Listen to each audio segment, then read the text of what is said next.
नमस्कार. आज आपल्याकडे काही खूपच इंटरेस्टिंग कागदपत्र आहेत. वरवर पाहिलं ना तर या कोणाच्या तरी जुन्या नोंदी वाटतात.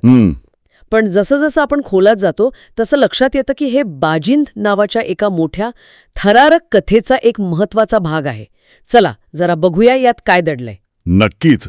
ही कागदपत्र आपल्याला थेट रायगडच्या पायथ्याशी असलेल्या एका गावात घेऊन जातात. म्हणजे ते गाव, तिथली माणसं, त्यांची रोजची सुखदुःख. सगळं अगदी शांत, सुरळीत. अगदी. पण या कागदपत्रांचं खरं वैशिष्ट्य हे आहे की ती आपल्याला त्या शांततेच्या पडद्याआड दडलेल्या अस्वस्थतेची आणि एका मोठ्या वादळाच्या सुरुवातीची गोष्ट सांगतात. हो. आणि या सगळ्याच्या केंद्रस्थानी आहे सखाराम नावाचा एक माणूस. पण तो खरंच एक सामान्य माणूस आहे का? मला वाटतं या कागदपत्रांमधलं पहिलं पानच सखारामच्या कुटुंबाचं आणि त्याच्या गावाचं एक समृद्ध चित्र उभं करतं. इथूनच सुरुवात करूया का? हो, आणि तिथूनच आपल्याला या कथेचा पाया समजेल. सखारामचं वर्णन वाचलं की लक्षात येतं की तो एक प्रतिष्ठित माणूस आहे. अच्छा. त्याला 2 बायका आहेत, राधिका आणि अंबिका. अंबिकेचा मुलगा 5 वर्षांचा बाळ्या हा घराचा भावी वारस आहे. पण मला सगळ्यात जास्त महत्वाचं वाटतं ते सखारामचं शारीरिक वर्णन. तुम्ही त्या अंगापिंडाने मजबूत या उल्लेखाबद्दल बोलताय का? याचा अर्थ तो फक्त एक धडधाकट माणूस आहे असा घ्यायचा की यामागे अजून काही दडले? यामागे खूप काही आहे. काय आहे ना, त्या काळात जिथे कष्ट आणि गरिबी सामान्य होती तिथे अंगापिंडाने मजबूत असणं हे फक्त आरोग्याचं लक्षण नव्हतं. मग ते समृद्धीचं आणि स्थिरतेचं प्रतीक होतं. याचा अर्थ त्याच्या घरात खायला प्यायला कमी नाही, तो चिंतामुक्त आहे आणि समाजात त्याला एक मान आहे. तो फक्त एक कुटुंब प्रमुख नाहीये. तर त्याच्या शब्दाला गावात वजन आहे. अगदी बरोबर. आणि त्याचं गाव सुद्धा तेही तितकंच समृद्ध वाटतंय.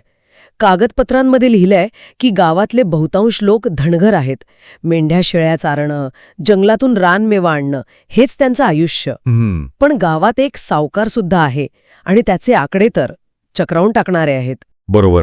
700 मेंढ्या, 300 शेळ्या आणि 200 कोंबड्या हे आकडे फक्त त्याची श्रीमंती नाही दाखवत. मग काय दाखवतात? ते गावातली आर्थिक विषमता दाखवतात. एका बाजूला सामान्य धनगर आणि दुसऱ्या बाजूला हा प्रचंड संपत्ती असलेला सावकार.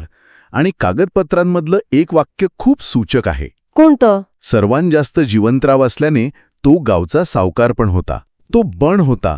हा जो शब्द आहे ना, त्यात एक प्रकारचा ताण आहे. हो, जणू काही त्याची सावकारी ही त्याच्या संपत्तीचा एक नैसर्गिक पण तितकासा न आवडणारा परिणाम आहे.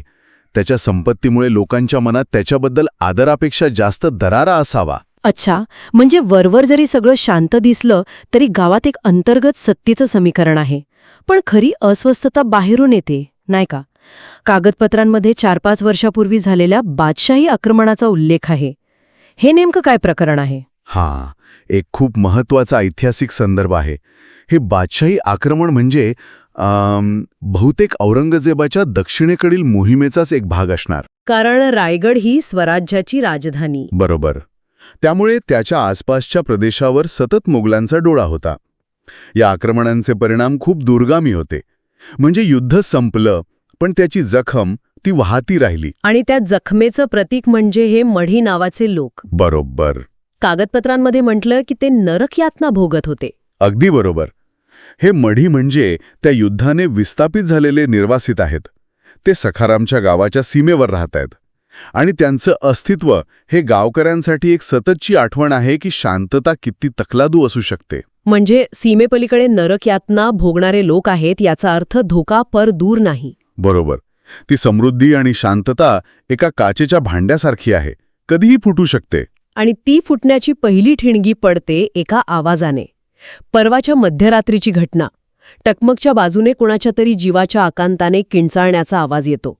आता ज्यांना माहीत नाही त्यांच्यासाठी टकमक ही जागा काही सामान्य नाही, नाही का? अजिबात नाही. आणि हीच गोष्ट त्या किंचाळीला जास्त भयावह बनवते.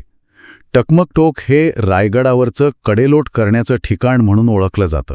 जिथे गुन्हेगारांना शिक्षा दिली जायची. हो, कडेवरून खाली फेकून. त्यामुळे त्या दिशेने आलेला जीवाच्या आकांताचा आवाज हा कुठल्या तरी अपघाताचा किंवा जंगली जनावराच्या हल्ल्याचा वाटत नाही. तो थेट एका निर्घृण हत्येचा संशय निर्माण करतो. धोक्याची पहिली घंटा इथे वाजते. बापरे. आणि इथून पुढे घटना खूप वेगाने घडतात. दुसऱ्या दिवशी सखारामचा मुलगा बाळ्या शेळ्या चारून परत येतोय आणि एक असं दृश्य पाहतो जे त्याच्या लहानग्या मनावर आयुष्यभरासाठी कोरलं जाईल. हो, तो पाहतो की 2 धिप्पाळ वाघ एक मळं म्हणजे माणसाचं प्रेत फाडून खात आहेत. आता हे दृश्य कोणत्याही प्रौढ माणसाला हादरवून टाकेल. तिथे तर तो एक लहान मुलगा आहे. तो आणि त्याचा मित्र पांडू जीवाच्या आकांताने पळत सुटतात, पण पळता पळता बाळ्या एका फांदीत अडकून खाली पडतो. वाघ जवळ येत आहेत, मृत्यू समोर दिसतोय आणि त्याच वेळी त्याला कोणीतरी तिसरंच तिथे उभं असलेलं दिसतं, एक माणूस.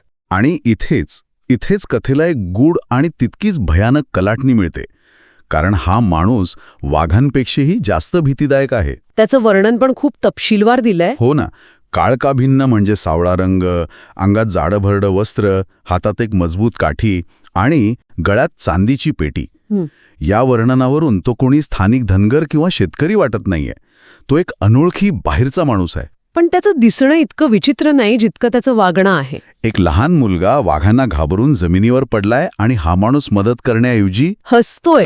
फक्त उभा राहून त्या मुलांच्या घाबरगुंडीकडे पाहून हसतोय. याचा काय अर्थ घ्यायचा? हे खूपच अमानवी आहे. या हसण्यामुळे हा संपूर्ण प्रसंग एका जंगली जनावराच्या हल्ल्याच्या शक्यतेतून बाहेर पडतो आणि एका मानवी क्रूरतेच्या पातळीवर येतो. म्हणजे तो त्यांच्या भीतीचा आनंद घेतोय. बरोबर. तो एक निष्क्रिय साक्षीदार नाहीये. त्याचं तिथे असणं आणि असं वागणं हे सूचित करतं की तो या सगळ्या घटनेचा एक भाग आहे, किंबहुना तोच यामागचा सूत्रधार असू शकतो. बाळा आणि पांडू कसेबसे जीव वाचवून वाड्यापर्यंत पोचतात, पण ते वाघही त्यांच्या मागावर थेट वस्तीपर्यंत येतात. सखारामला अख्ख्या गावाला जागं करावं लागतं. आतापर्यंत ज्या गोष्टी सुट्या वाटत होत्या त्या आता जोडल्या जाऊ लागल्या. आणि ही जोडणी करण्याचं काम करते सखारामची बायको अंबिका. ती खूप हुशार आणि चौकस आहे. रात्री जेव्हा सगळं शांत होतं तेव्हा ती सखारामच्या मनात शंकेचं बीज पेरते. काय म्हणते ती?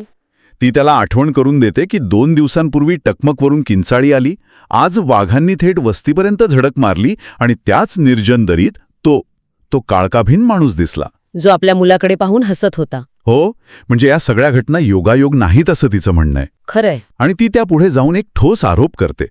ती म्हणते, तो माणूस आपल्या मराठाशाहीचा फितूर तर नसेल ना? हा शब्द हा खूप महत्वाचा आहे. फितूर म्हणजे देशद्रोही किंवा गद्दार. बरोबर.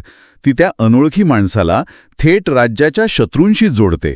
तिच्या मते हे वाघ आपोआप आलेले नाहीत, त्यांना कुणीतरी जाणीवपूर्वक वस्तीकडे पाठवलं आहे आणि यामागे स्वराज्याविरुद्ध एक मोठा कट आहे.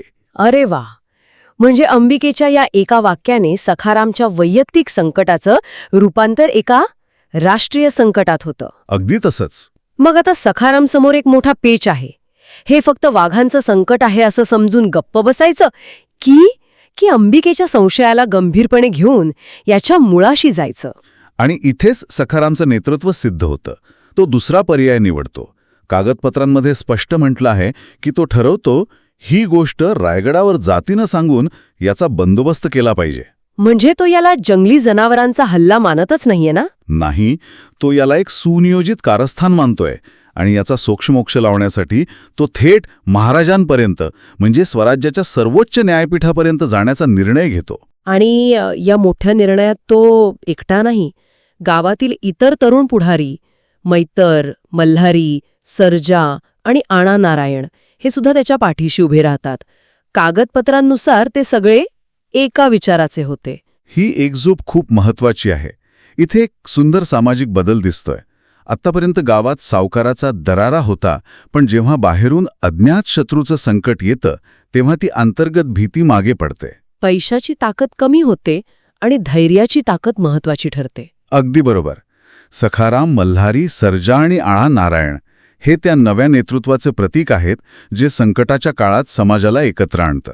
म्हणजे जो प्रश्न सखारामच्या मुलाच्या जीवावर बेतला होता तो आता संपूर्ण गावाच्या किंबहुना स्वराज्याच्या अस्तित्वाचा प्रश्न बनला आहे. हो, ही कथा आता एका कुटुंबाची राहत नाही, ती एका समाजाच्या संघर्षाची कहाणी बनते.